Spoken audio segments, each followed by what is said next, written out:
Bom dia.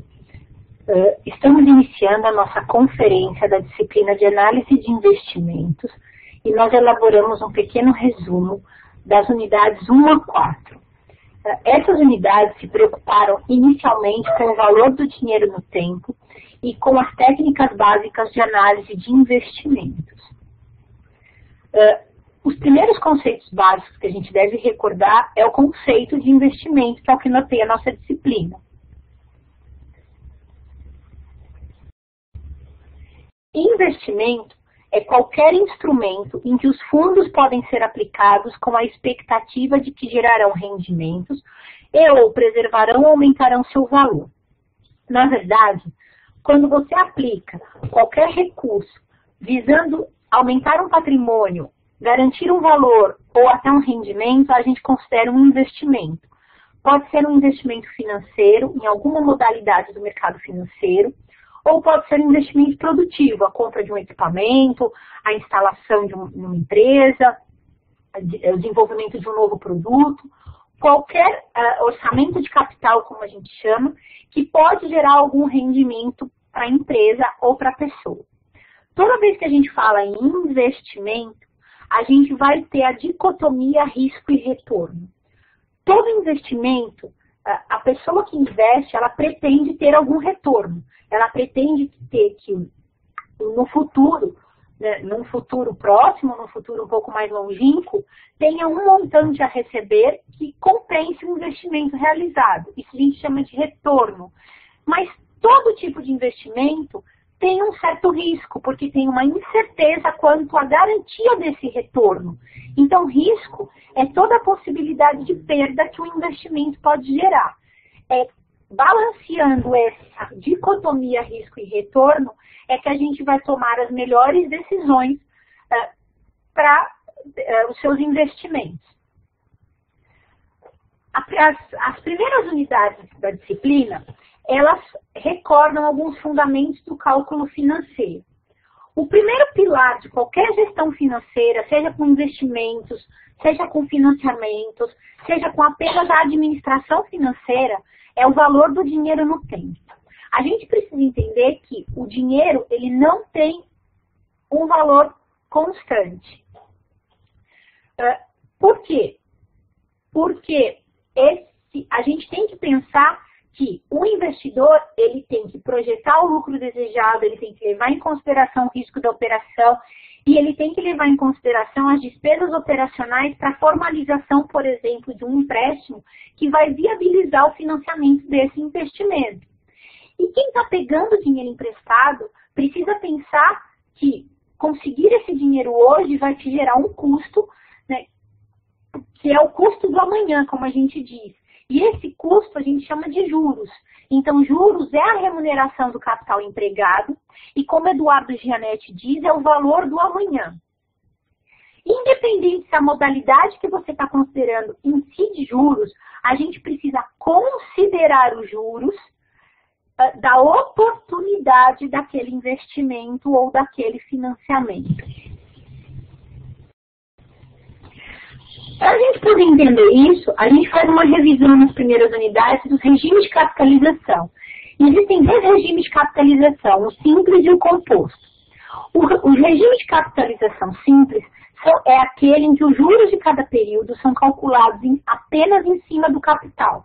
Não incide juros sobre juros e, portanto, não se somam os juros de hoje para calcular os juros de amanhã. É sempre em cima do capital.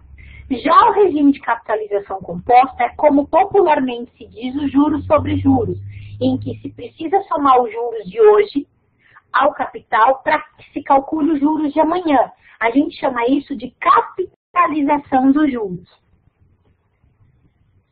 O regime de capitalização simples, a gente vai usar uma fórmula para lembrar. Olha o meu exemplo aqui. Eu tenho R$ 1.500 durante 5 anos e a taxa de juros será de 8% ao ano. Como é que a gente multiplica ou calcula os juros deste valor? No ano zero, a gente tem um saldo de R$ 1.500. Não tem juros nenhum ainda porque a gente acabou de captar o recurso. No período 1, a gente tem que calcular os juros de um período e, portanto, R$ 1.500 vezes 8%, o que resulta num juros de R$ 120. Se eu fosse encerrar minha dívida hoje, eu teria que pagar por ela 1.620. Até aí, não faz diferença no regime de capitalização. A partir do período 2 é que a gente vai ter diferença neste regime. E essa diferença, por exemplo, apesar do meu saldo ser de 1.620, por ser um regime de juros simples, os juros continuam incidindo sobre o capital inicial e, portanto, sobre os 1.500. Então, no período 2, eu devo de juros mais R$ 120. E se eu fosse liquidar a dívida, eu teria que pagar 1.740. Como não incide juros sobre juros, nos 5 períodos, os juros são calculados em cima do capital, que neste exemplo não mudou e, portanto, é R$ 1.500. Por isso, para cada período, eu vou pagar R$ 120 de juros. Após 5 anos, eu terei que pagar R$ 2.100, sendo 600 de juros e 1.500 do principal. Como que a gente pode fazer isso de uma forma direta, por uma fórmula? A fórmula do juros simples, ela é J de juros é igual ao valor presente ou capital ou investimento inicial vezes a taxa de juros vezes o período. Ou seja, R$ 1.500 vezes 8%, que dá os 120, vezes 5 períodos, que é o que a gente está considerando. E isso resulta em R$ 600 de juros. Para quitar a dívida, eu preciso somar esses juros ao capital e, portanto, eu teria que pagar R$ 2.100. Já no regime de capitalização composta, a gente teria que imaginar que há os juros sobre juros e, portanto, essa capitalização dos juros faz com que os juros cresçam numa proporção exponencial. No regime de juros simples, os juros crescem sempre na mesma proporção, portanto, a gente fala que é um juros linear.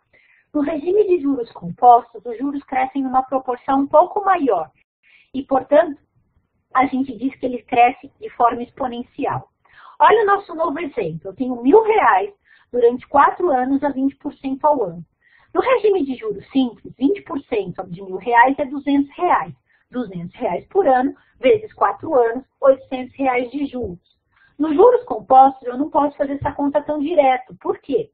No primeiro período, eu tenho que pagar R$ 1.000, 20% disso, que dá os 200. Portanto, para o período 1, juros simples e juros compostos são iguaizinhos. No período 2, se fosse juros simples, eu teria que fazer a conta sobre 1.000. Mas como é juros compostos, eu tenho que fazer a conta sobre tudo. E, portanto, o meu capital inicial passa a ser de 1.200. 20% de 1.200 agora é 240. E eu teria que pagar 1.440. No período seguinte, eu vou ter que incidir 20% de juros sobre 1.440, o que vai me totalizar em 1.728. No último período, eu vou calcular 20% de 1.728. O que resulta num juros de R$ 345,60. Se eu fosse quitar a dívida, eu teria que somar todos esses juros ao capital inicial, o que resulta em R$ 2.073,60, muito superior aos 1.800 se fossem um juros simples.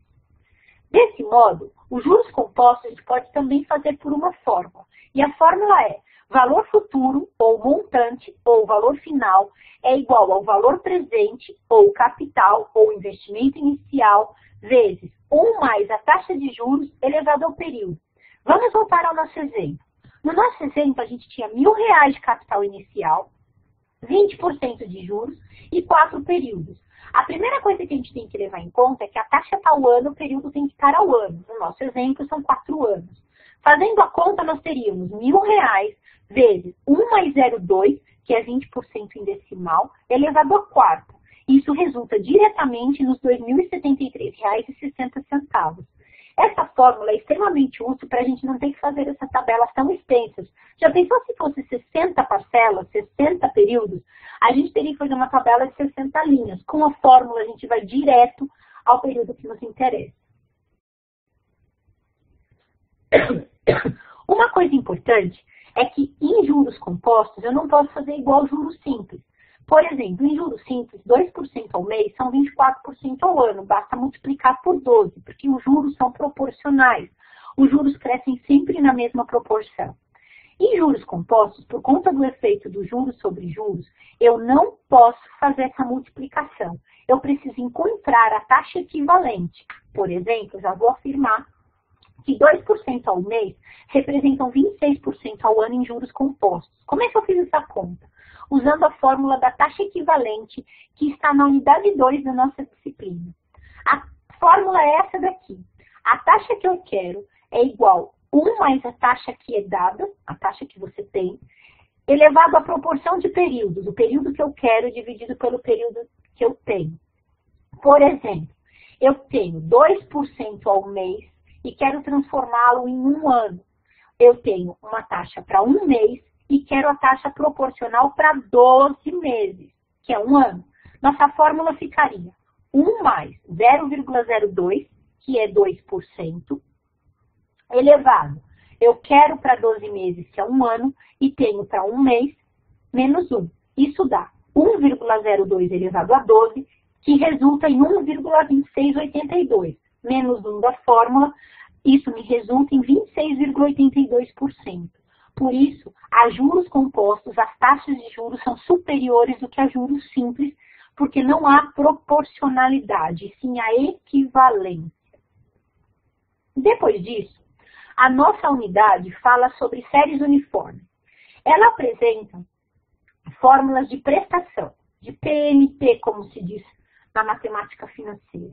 Uma série uniforme é aquela em que há uma sequência de pagamentos ou recebimentos iguais num período de tempo, por isso uniforme. Quando a gente fala em séries uniformes, existem 3 tipos de séries: as postecipadas, as antecipadas e as diferidas. E a diferença entre elas está quando ocorre o primeiro pagamento da série. Uma série postecipada é aquela em que o primeiro pagamento acontece no final do primeiro período, ou seja, é o que nós chamamos de um plano comum para o brasileiro. Eu compro hoje, eu adquiro o empréstimo hoje e vou pagar a primeira parcela no próximo período, daqui 1 mês, daqui 1 ano. No caso brasileiro, a gente trabalha com prestações mensais, então ocorre no final de 1 mês. Daqui 1 mês eu vou pagar a primeira parcela. Se eu for fazer na calculadora financeira, eu vou ter que ajustar minha calculadora para o modo END, né, que a gente tem que apertar a tecla azulzinha, que é o G, e o 8, que embaixo do número 8 está escrito END. A fórmula desta série é essa que está apresentada nesse slide, em que eu considero taxa de juros, período, prestação e valor presente. Olha o meu exemplo embaixo. Um computador é vendido à vista por R$3.000 ou financiado em 24 parcelas mensais e iguais sem entrada. Sabendo que a loja cobra uma taxa de R$ 2,99 ao mês, calcule o valor de cada parcela. Primeira coisa que a gente tem que fazer, verificar se o período da taxa equivale ao período das parcelas. Os juros são mensais e as parcelas são mensais. Portanto, não tem que ajustar. Se ocorresse uma diferença aí, por exemplo, os juros fossem ao ano e as parcelas estivessem ao mês, eu primeiro teria que achar o juro ao mês naquela fórmula da taxa equivalente. Como agora elas estão na mesma periodicidade, é só ir direto na fórmula. O meu PV é os R$3.000, o número de parcelas, o N, é 24 e a taxa é 2,99. Na verdade, desculpa, o meu PV que é 3.000 na minha parcela. E eu quero achar a parcela. Vamos substituir na fórmula. 3.000, que é o PV, é igual à parcela que multiplica 1 mais 2,99%, que é 0,0299, elevado a 24 menos 1, dividido por 1,0299, que é 1 mais i, elevado a 24, vezes 0,0299. Resolvendo isso, a gente vai chegar a 24 parcelas de R$ 176,95. Ou seja, este computador, ele custa R$3.000 à vista ou 24 parcelas de R$ 176,95, considerando uma taxa de juros de R$ 2,99 ao mês. A outra série de pagamentos é chamada de série antecipada. É aquela em que a primeira parcela é paga no ato. Ela é pouco usual hoje com os cartões de crédito. Mas onde ainda se usa, por exemplo, são em viagens, em que você dá uma primeira parcela como se fosse a reserva. Perdão. As parcelas antecipadas, em termos de calculadora financeira, a gente chama de modo begin. É aquela em que você teria que apertar a tecla azul, G, e o 7, que embaixo do 7 está escrito Begin. Se fosse fazer no Excel, ao colocar nas fórmulas do Excel a fórmula do PMT, apareceria uma janela em que teria no final tipo, e aí eu teria que colocar tipo 1, que tipo 1 é o Begin. Se a gente for fazer diretamente na fórmula, a fórmula é essa apresentada na tela. Ela é igual à fórmula de postecipado, adicionando esse último parênteses 1 mais i. Então, eu brinco que quando for um plano antecipado, você tem que ajustar a fórmula colocando o parênteses. Se for no Excel, ajustando o tipo. Se for na calculadora financeira, ajustando o Begin. Então, o pagamento antecipado requer algum ajuste, seja qual for a forma que você for calcular. Olha o nosso exemplo. Uma viagem para uma família de 5 pessoas totaliza R$30 mil e será paga em 12 parcelas iguais e mensais e consecutivas. Sabendo que a primeira parcela é paga no ato, isso já nos caracteriza um plano antecipado, e que a taxa de juros é de 4% ao mês, calcule o valor da prestação. Primeira coisa, juro ao mês, parcela mensal. Não precisamos fazer ajuste nenhum. Substituindo na fórmula, o nosso PV vai ser os 30 mil, a taxa vai ser 0,04 e o período vão ser 12 parcelas. Substituindo isso na fórmula, nós vamos encontrar 12 parcelas mensais de R$ 3.073,62, sendo que a primeira parcela é paga agora. E, portanto, é como se fosse uma entrada, só que a entrada é idêntica às demais parcelas. O último tipo de prestação é a série diferida. É aquela muito usual no comércio, em que compre hoje e comece a pagar nas férias, comece a pagar em julho. Existe um período de carência entre a concessão do financiamento e o início desse pagamento. Esse tipo de plano é muito usual nessas casas populares. E não temos nenhuma fórmula extra para esse plano. A gente precisa entender que, se eu comprar hoje em abril e for pagar a primeira parcela em julho, excedeu os 30 dias, que é considerado normal. O normal seria que eu pagasse a primeira em maio. Como a loja ainda me deu junho e julho, essa carência extra que ela me deu, com certeza vai incidir juros. Não vai ocorrer pagamento, mas juros vai incidir. Esse período em que eu fico comprei o bem, mas ainda não pago por ele, eu preciso atualizar o valor pela fórmula dos juros compostos. Então, quando for um plano diferido, eu preciso fazer alguns passos. O primeiro passo é sempre verificar se a periodicidade da taxa bate com a periodicidade das parcelas, ajustando a taxa se necessário. Depois disso, eu vou ter que corrigir, atualizar o valor no período em que eu fico sem pagar pela fórmula dos juros compostos e só depois calcular as prestações. Vamos no exemplo. Se eu vou contrair um empréstimo de R$ 4.200 a uma taxa de 2,5% ao mês, o pagamento será efetuado em 4 prestações mensais e terá uma carência de 3 meses para o primeiro pagamento. Calcule as prestações. Primeiro, a pessoa vai ficar 3 meses sem efetuar o pagamento, porém, um período é considerado normal. Então, o período extra que a loja está dando são de 2 meses. Igual o exemplo que eu dei agora. Eu estou comprando hoje em abril e vou começar a pagar em julho. O normal seria que eu começasse a pagar em maio, mas a loja ainda me deu junho e julho de carência. Eu preciso ajustar esses 2 meses considerado extra através da fórmula dos juros compostos. E assim fica. R$ 4.200, que é o valor do empréstimo, vezes 1 mais a taxa, que é 2,5%, que em decimal é 0,025, elevado ao quadrado. Que quadrado é esse?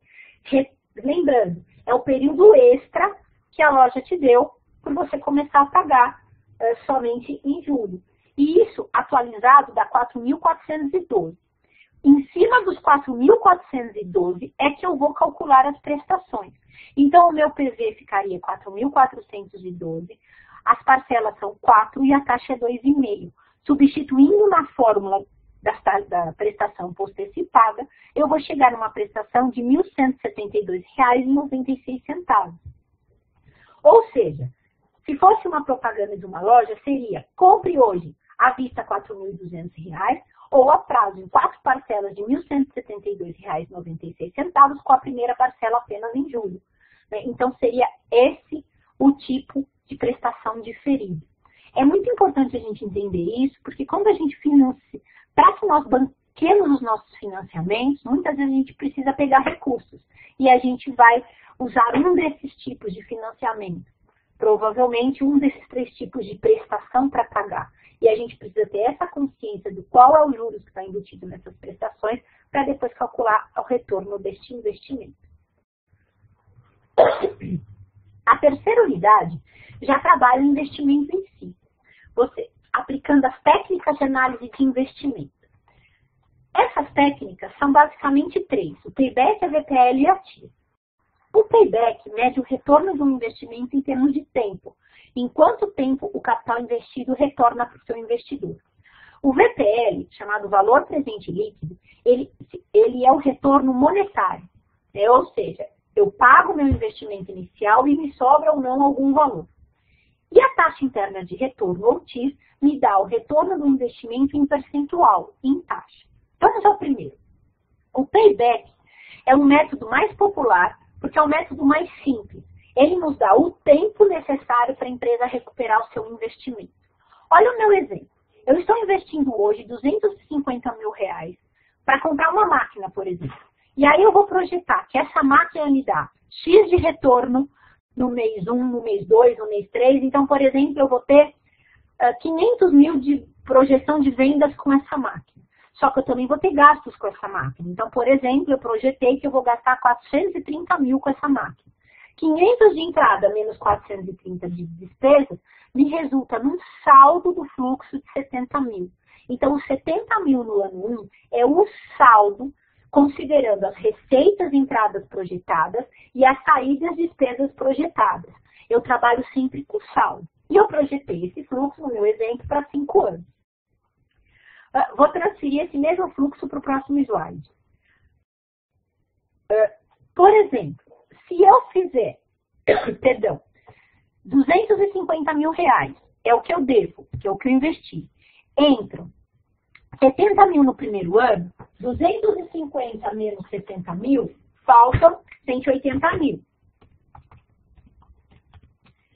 Entra 95 no segundo ano, faltam 85 para cobrir os 250.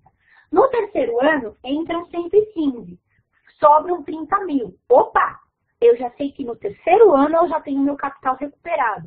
Só que 2 anos são pouco, porque vai faltar dinheiro, e 3 anos é muito, porque já sobra 30 mil. Eu preciso saber o período exato. O período exato ocorre entre o segundo e o terceiro ano. Como é que eu descubro esse meio? Esse meio, 2 anos e quantos meses, eu vou pegar? Perdão. 115 mil que vai entrar no terceiro ano e vou dividir por quanto falta no final do segundo ano. Então, de novo, eu tenho 250 mil. Entra 70 no primeiro ano, falta 180. Entra 95 no segundo ano, faltam 85. Eu vou pegar 115 e vou dividir por 85.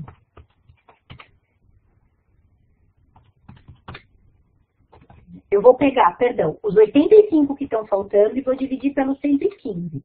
85 mil, que é o saldo acumulado que está faltando no final do segundo ano, e vou dividir por 115, que é o valor que tem para entrar. Isso dá 0,74. Vezes 12 meses, isso me dá 9 meses. Ou seja, eu teria o meu capital em 2 anos e 9 meses.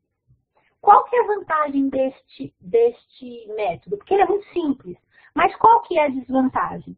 Ele não considera o valor do dinheiro no tempo. Eu não posso afirmar que 115 mil daqui a 3 anos equivalem à mesma coisa que no valor de hoje. Eu tenho que considerar o custo do capital, a oportunidade. Eu tenho que considerar o valor do dinheiro no tempo. Além disso, como o nosso capital ele retorna até o terceiro ano, o fluxo que está no quarto e no quinto ano foi totalmente ignorado. E isso é uma desvantagem. Já pensou se no quarto e no quinto ano entrasse muito dinheiro nessa empresa? Ela foi totalmente ignorada por esse método. Então, para corrigir isso, criou-se o payback descontado. O que o payback descontado faz? Ele considera o custo do capital. Agora a minha tabela está na vertical, mas é o mesmo exemplo do anterior. No ano 0, 250 mil, 70 mil no primeiro ano, 95 no segundo, 115 no terceiro. 130 no quarto e 140 no quinto. O que nós vamos fazer? Nós vamos pegar cada elemento desse fluxo de caixa e vamos descontar, ou seja, aplicar os juros para descobrir o valor presente. Quanto seriam 95 mil daqui 2 anos? Representam quanto no valor de hoje? No meu exemplo, eu estou considerando 14% de custo de capital ao ano. Então, o que a gente vai fazer? No ano 0 não tem nada, no ano 1. Nós vamos pegar a fórmula dos juros compostos, mas nós vamos achar o PV. Então, vai ficar valor futuro dividido por 1 mais I elevado a N. 70 mil, que é o valor presente, na verdade ele é o valor futuro, porque ele só vai acontecer daqui a 1 ano, dividido por 1 mais 0,14, 14 é a minha taxa de juros, elevado a 1, porque nós estamos no ano 1. No próximo período, 95 mil dividido por 1,14 elevado ao quadrado, porque eu vou retornar o capital 2 anos. E assim sucessivamente. E eu vou encontrar os valores presentes correspondentes a esses valores projetados, considerando um custo de 14%. Com base neste fluxo descontado, é que eu vou, com base neste fluxo descontado, é que eu vou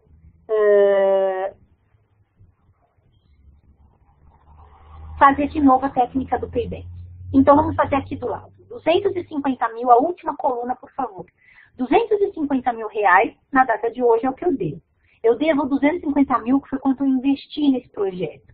Entram 61.403 a valores de hoje. Falta para eu pagar meu investimento, 188 mil.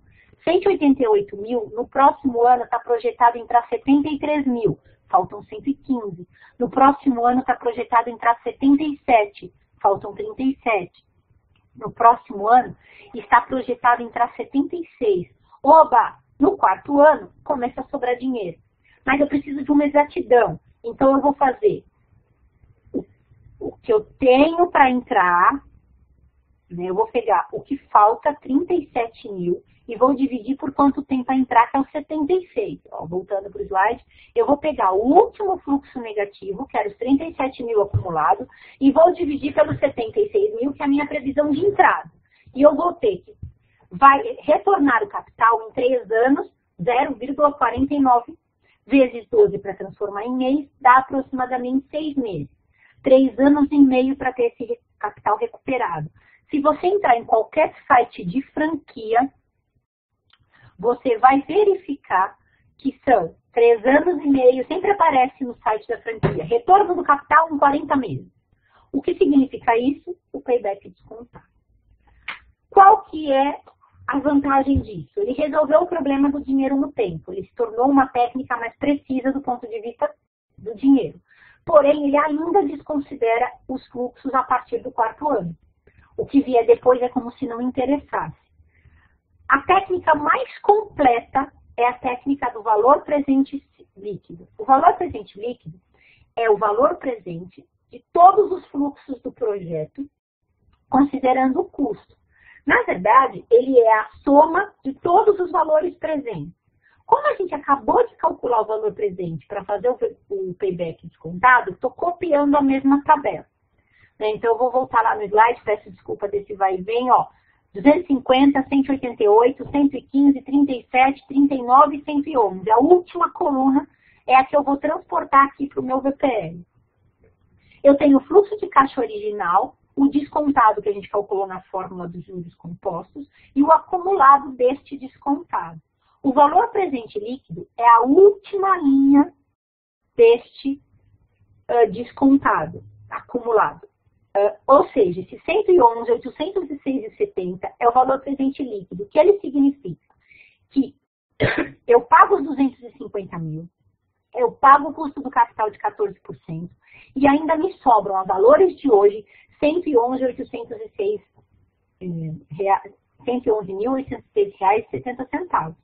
Isso significa que toda vez que o VPL for positivo, é sinal que ele cobre o custo do capital, ele cobre o investimento e sobram recursos, e, portanto, é um projeto que deve ser aprovado. Toda vez que o VPL for negativo, significa que ele não cobre o custo do capital e o investimento, e, portanto, o projeto deve ser rejeitado. é a melhor técnica, é usada no mundo inteiro, e que se você tiver 2, 3 projetos para analisar, você tem que considerar sempre o maior VPL. Além do VPL, a nossa unidade apresentou a TIR, que é a taxa interna de retorno. É descobrir a taxa em que aquele fluxo que a gente projetou rende. Ou seja, é a taxa que rende o fluxo e não sobrariam recursos nem faltariam. É a taxa interna de retorno, é a taxa em que o VPL é igual a 0. Para calcular isso na mão, calcular isso numa fórmula, teria que ser por tentativa e erro. E isso é um pouco cansativo. Por exemplo, a gente fez um custo capital de 14%, o VPL deu positivo, sinal que rende mais. Tenta 15, tenta 16, e você vai tentando até você descobrir a taxa em que zera esse fluxo. Se a gente for usar uma técnica estatística mais precisa, é por interpolação. Então, o jeito mais fácil de calcular a TIR é usando o Excel. Como é que você faz? Você coloca o fluxo original e aí você faz como se fosse uma soma. Se a gente fosse somar no Excel, a gente escreveria igual a soma, selecionaria o que você quer somar, Enter. Com a TIR nós vamos fazer a mesma coisa. Igual, TIR, abre parênteses, seleciona o que você quer, que é o fluxo, inteiro, original, sem descontar nada, fecha parênteses, Enter. E aí você vai encontrar que nesse exemplo, a TIR dá 29,2%. Como o seu custo do capital é de 14%, significa que nosso projeto rende muito mais que o custo considerado, e, portanto, ele deveria ser aprovado. Quando a TIR é menor que o custo do capital, o projeto deve ser rejeitado. Essa, basicamente, era a nossa unidade 3. A unidade 4, ela fala de leasing. Leasing é a mesma coisa que um arrendamento mercantil. É um contrato jurídico de cessão de uso de um bem por parte de... Eu estou cedendo o direito, eu sou o arrendador, para que alguém use o bem durante um período e essa pessoa é arrendatário. É como se fosse um aluguel. Existem 2 tipos de leasing. O leasing operacional, que é aquele em que eu estou obrigada a oferecer o bem para o arrendatário, mantendo ele em perfeito estado durante um período do contrato, e esse período tem que ser inferior à vida útil do bem. Essa pessoa vai me pagar o que nós chamamos de contraprestação, e não há opção de compra do bem. Acabando o contrato, ou a gente renova o contrato por mais um tempo de cessão de uso, ou ele tem que me devolver o bem. Os casos mais comuns de leasing operacional são, por exemplo, de aviões. Tem o caso famoso do Fokker 100 da TAM. Alguns anos atrás tivemos muitos acidentes com os Fokker 100. E assim que começou a sessão de acidentes, a TAM renegociou com o fabricante e trocou as aeronaves por outro modelo. Algumas empresas ainda têm essas máquinas de xerox, essas máquinas de cópias grandes, não? E essas máquinas praticamente são alugadas, elas são leasing. Até para trocar o toner da máquina precisa vir alguém da empresa que cedeu o uso. Você não pode fazer nada na máquina. Toda a manutenção é feita por quem está alugando. Muitas empresas estão fazendo hoje leasing operacional de veículos. Ao final do período, devolvem os veículos e renovam-se com veículos mais novos ou o que tiver no combinado. Outra forma de leasing é o leasing financeiro. O leasing financeiro ele é muito parecido com um financiamento. Você vai usar o bem durante um período e você pode ter o direito, a opção de comprá-lo. E se comprá-lo, você vai poder revendê-lo para quem você quiser. Você vai pagar a contraprestação e, caso você tenha a opção de compra, você vai pagar um valor residual garantido, VRG, que é uma proporção do valor do contrato, caso você decida comprá-lo, o bem. O valor residual garantido pode ser pago junto com as contraprestações ou no final, aí a gente chama só de residual. Que o mais comum no Brasil é que você pague junto com a contraprestação. Por isso, quando você paga a última parcela do seu leasing, você fica com o bem, porque você já pagou o residual e o direito de uso. Por isso, ele é muito semelhante a um financiamento. A unidade apresenta algumas fórmulas de como calcular a prestação e o valor residual do leasing. Eu peço que vocês deem mais uma olhadinha nessas fórmulas e qualquer dúvida, por favor, entre em contato com o fórum, fale com o professor. Esse foi um resumo das 4 primeiras unidades. Eu desejo a todos um bom estudo, né, e boa semana.